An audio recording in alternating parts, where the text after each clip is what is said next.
Welcome to Made in Alpharetta, the only podcast dedicated to showcasing what makes Alpharetta so awesome. Today's show is brought to you by the Alpharetta Convention and Visitors Bureau. I'm your host, Kathleen Sturgeon. I'm really excited about today's episode because Truck and Tap is one of my favorite places to go in downtown Alpharetta, even though I always call it Tap and Truck. I don't know why. I confuse it all the time. So before we jump in any further, be sure to listen for the secret word during the episode to enter to win a gift card to Truck and Tap. Make sure I got it right. And without further ado, joining me in the studio today is Zach Yurchuck, the co-founder of Truck and Tap. So welcome. Thanks for having me. Do you ever confuse it, or is that just a personal problem that I have? It's not only you. Okay. Yeah. Not only you. We get it. We'll get people in the bar telling people, hey, come find me. And we have our logo all over the place. And they'll still get it wrong. So yeah, I feel like I've done that before. I've been in there and somebody's texting me, where are you? I'm tapping truck. And then I'm like, that doesn't make sense. I think it'll still show up on Google. Yeah, it does. I have Googled it the wrong way too. So don't worry. So can you kind of start off by telling me where the idea for Truck and Tap came from? See, there I go. There you go. Yeah, absolutely. So it started about 5 years ago. I right out of college, I got started in the beer industry by opening up a growler shop, homebrew shop over in Woodstock.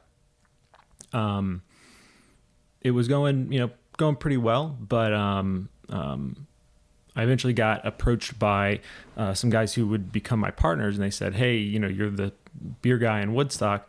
We've got this idea for a kind of food truck based restaurant, and we think you might have a lot to bring to the table to kind of run front of house.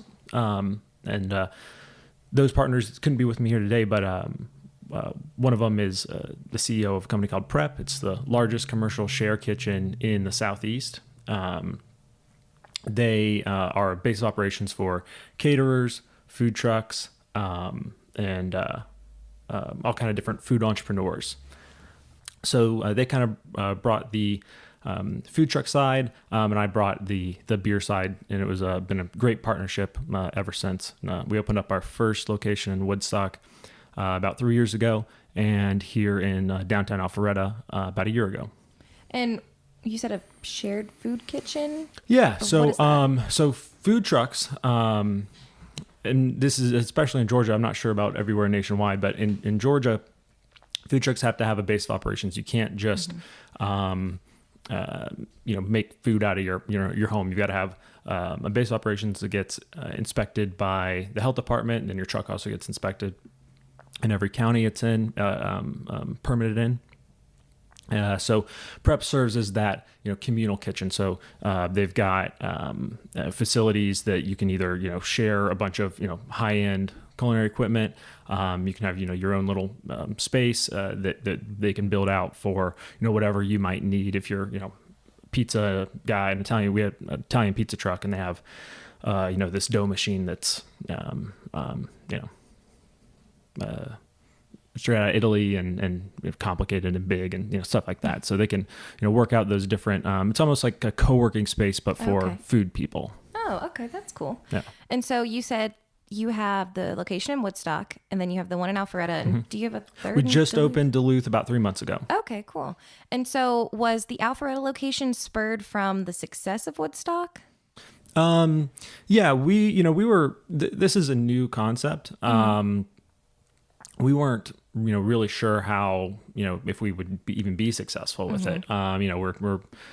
We sell all kinds of beer and whatnot, but we really stick towards focusing on some of the higher end stuff.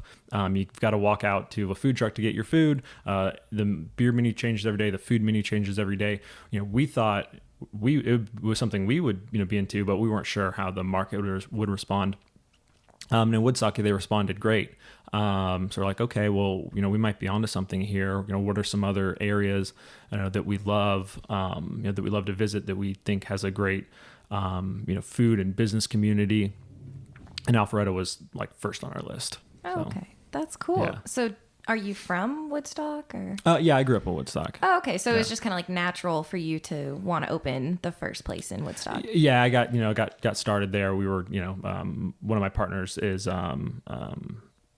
from there as well. So that's, we that's where we got started. Cool. And then did you guys come to Alpharetta a lot? So how did you pick Alpharetta specifically? We actually have a handful of other, kind of smaller business partners, or I guess more silent business partners in the Alpharetta area. And if any of you guys are regulars, you've probably run into most of them, as they're also tend to stick around. So they kind of have that connection. And again, when this truck and tap idea, it's a small footprint.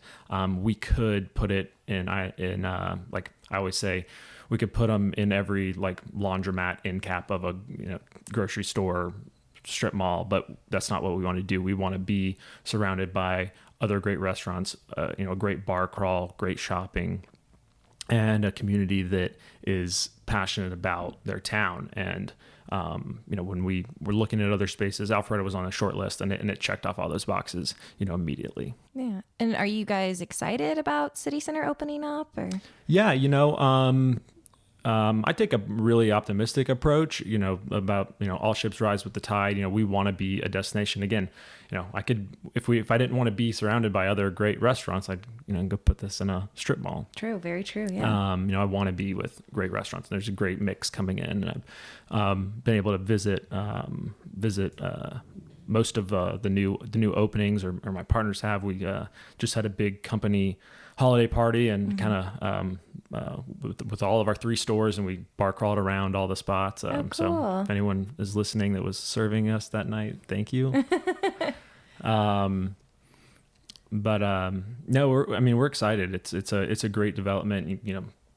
Tons of parking getting built and added on with the growth. Tons of new residential. It's a destination. It already is, and it's just gonna be even bigger of a draw. Yeah, definitely. And I think you guys have, obviously I like the concept a lot, but as a millennial, as a young person, it's nice to have a space that we can go to and just kind of hang out and relax. And it's not that restaurant where you're forced to order food. And right. Yeah. There's a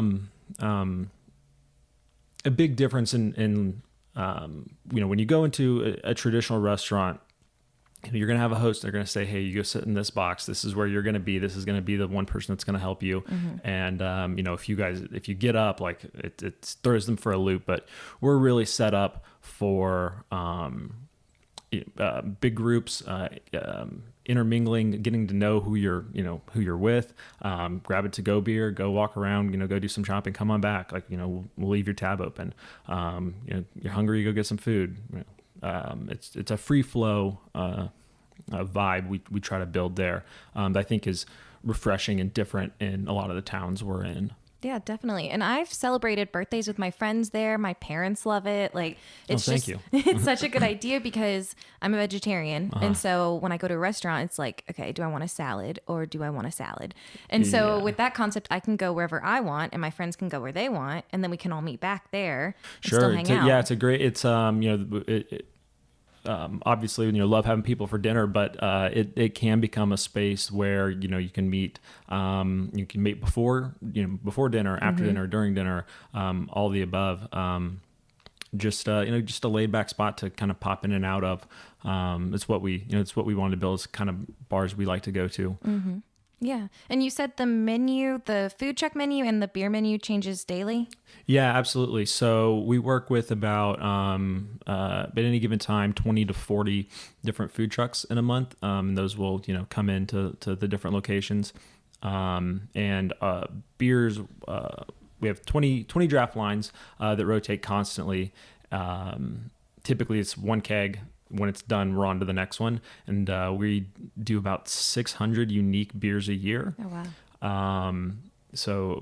And that's, with a lot of beers that do come back and, make multiple appearances in a year, but always something new to try. Every week we hand select the, what we think is the most exciting lineup, we can put together for beer drinkers. Do you try to make it local? So we put a focus first and foremost on like, what do we think our market wants? And our market's a mix of, domestic drinkers up to, hardcore beer nerds. And so we try to put that, again, put a list together for them. Sometimes that's local, sometimes it's not. It's local always gets the edge out over, if we have 2 beers, like, both of these are kind of exciting. If we need a tiebreaker, it always goes to local. And we, if you look at, our top, the suppliers we work with the most, does definitely leans towards local. Yeah. And do you guys still offer, like the, I guess, normal, I don't really know. Yeah, domestics. Yeah. Domestic. So, we carry, Bud Light, Miller Lite, Coors Light, Yingling, Mick Ultra's very popular in this town. Oh, yeah. It's my favorite.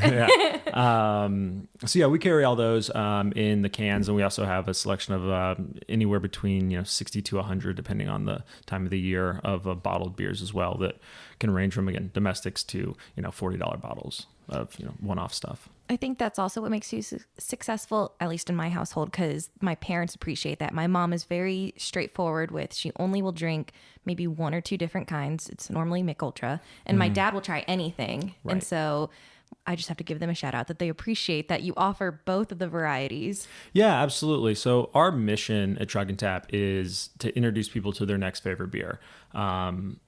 With that being our mission, all the choices we try to make for the company are like, well, is this going to, at least on the bar side of things, is this going to fulfill that mission? Not having domestics just means that people that drink domestics don't come here. If someone drinks domestics and they come to Truck and Tap and they get a couple, we have a lot better chance of introducing them to what could be their next favorite beer if we get them in the door, than if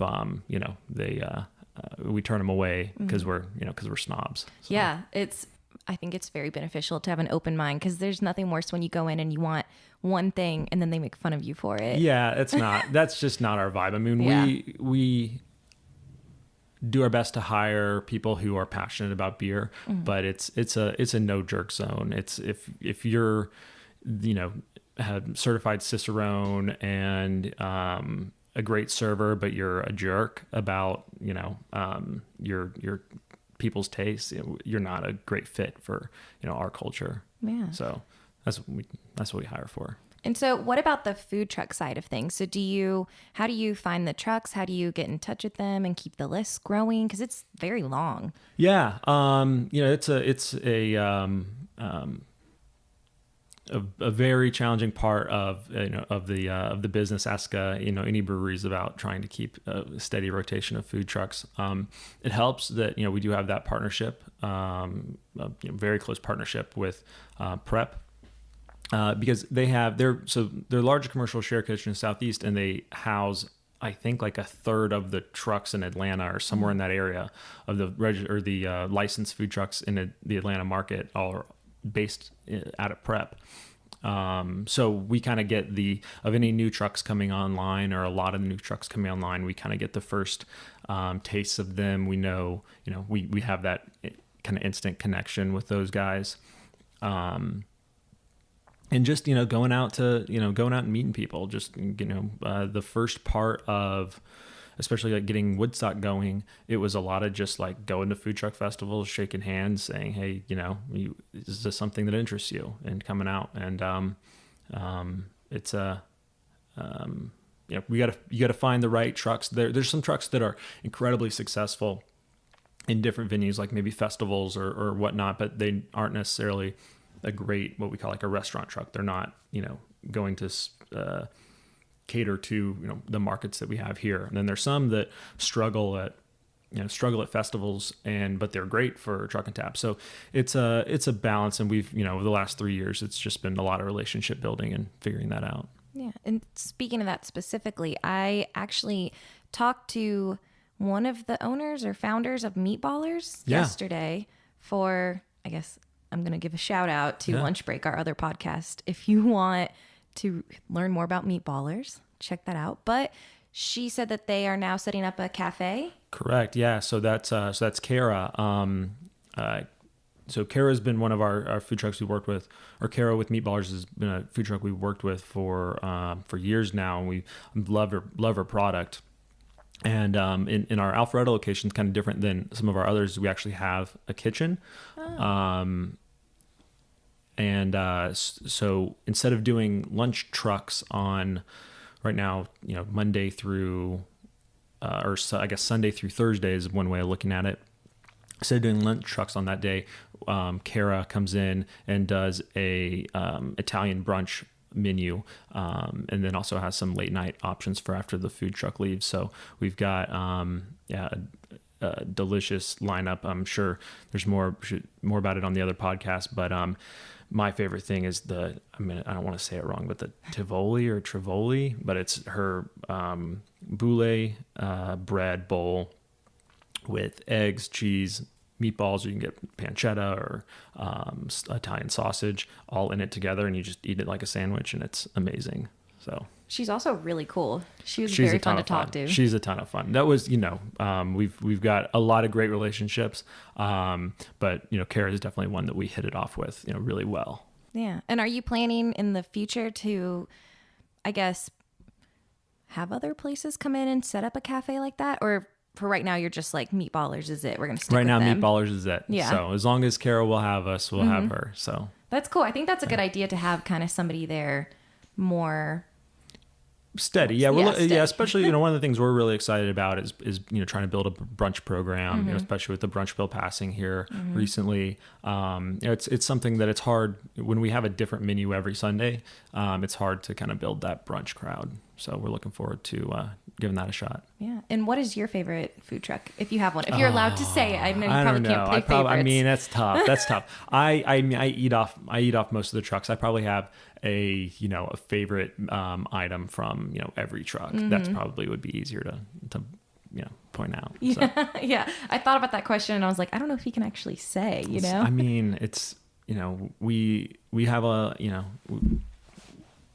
we've got a lot of trucks that are, fantastic. And if I pointed out one, I would not be doing a good service to all the others. But there's so many great ones. Do you try to test them all out when they come? Yeah, absolutely. So that way you can recommend it if somebody's at the bar, what do you like from there? Yeah, and we want to make sure that each truck has our the quality that we want for our customers. We try not to bring in any trucks that we wouldn't eat ourselves. So. Yeah, awesome. Well, Zach, we are about to take a short break to hear a word from our sponsor, and we will be back in just a bit. Planning a wedding, reunion, or corporate meeting in Alpharetta? The Alpharetta Convention and Visitor Bureau offers a variety of complimentary event planning resources to help you during your event or meeting planning process. Their expert team will help you find event venues and meeting space around the area, secure group hotel room nights at Alpharetta's 25 hotels, and provide you with free visitor information to share with your Alpharetta hotel guests. Visit awesomealpharetta.com to learn more. Welcome back to Made in Alpharetta. We are joined today by Zach Yurchuck, one of the co-founders of Truck and Tap. Welcome back. Thanks. You're like, we didn't really leave. So can you tell me a little bit about why you think guests are so interested about Truck and Tap? What makes people come back? Sure. Well, so the menu is always changing, right? If you're an adventurous eater, adventurous drinker, there's always something fun. But beyond that, we really do our best to hire and put together a team that's going to really treat you like a friend. And we try to put together an ambiance that's relaxed and comfortable. I think it's refreshing to a lot of people, and I think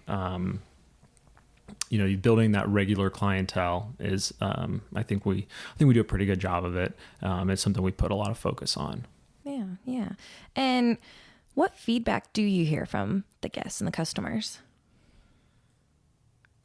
Oh, I mean, all over the place. We do really well on review sites. A lot of people, definitely get excited about our concept, but at the same time, we realize it's not for everyone, right? Like some people don't like the idea of walking to a food truck. Some people don't like that, even though we have domestics, even though we have inexpensive, products on the list, when, we do have some stuff we have some $40 bottles on the shelf right now. We've got, constantly we'll have beers that are $1.50 an ounce. And some people get turned off by that, but we do our best to cater to everyone and give them the truck and tap experience. Yeah, you can't please everyone, right? Right. We do our best, but yeah. So do you guys try to bring in different activities? Like, I know you guys do Singo. Yeah, we do. Yeah, we do a ton of programming. Oh man, I don't have my notes on me. It's getting hard to keep track of what we do when at each store, but we have a Singo night that was in Alpharetta. What day is today? Today's Thursday. Singo is Wednesday nights in Alpharetta. Singo's a blast. Yesterday we had 130 people plus playing. Oh, wow. What Singo is, it's musical bingo. So we print out, there's computer generated bingo boards with different song titles, and there'll be different themes for the night, and we'll play 3 or 4 games, but we play through little snips of all the different songs from this playlist, and when you get it or when you get bingo, you win a free beer, and it's just a ton of fun. That's probably our most popular programming. We also do trivia on Mondays with Geeks Who Drink Trivia. We are, I think we're announcing this now, but Cornhole ATL is someone who we actually work with at our other 2 locations, and they have a league at Avalon, but they're also bringing one to downtown Alpharetta this year. So us and Chiringa are sponsoring that. They'll have boards set up for their league throughout in a few spots at City Center, and then behind, like kind of where they do Food Truck Alley, they've worked out, not in the parking, but they've worked out a few spots there as well. So that's actually one of our most popular events at our Woodstock location as well.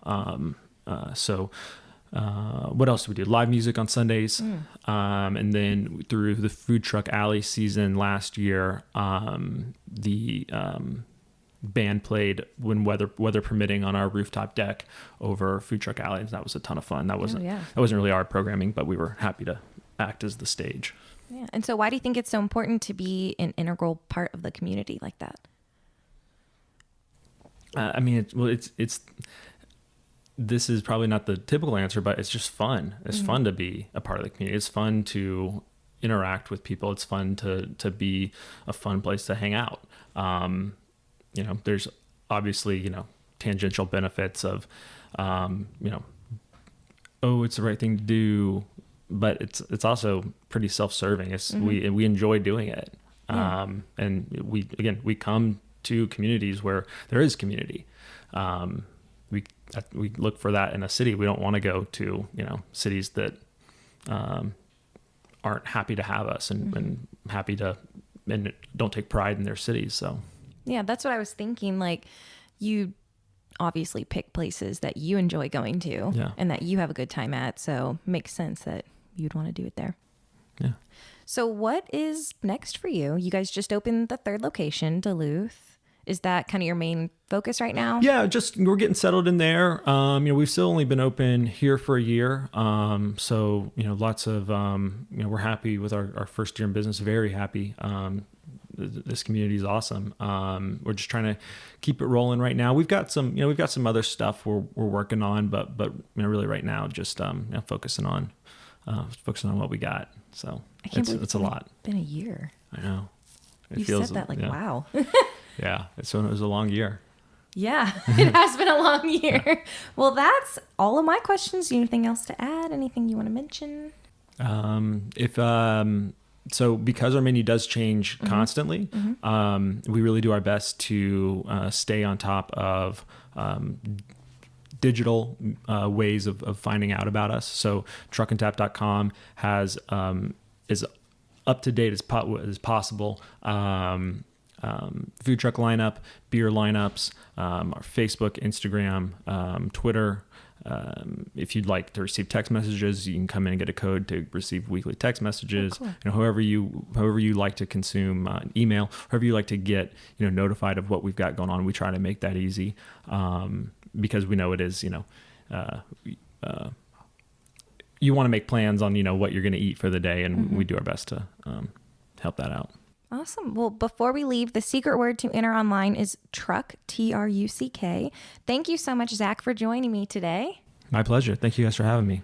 And people can visit truckandtap.com to learn more.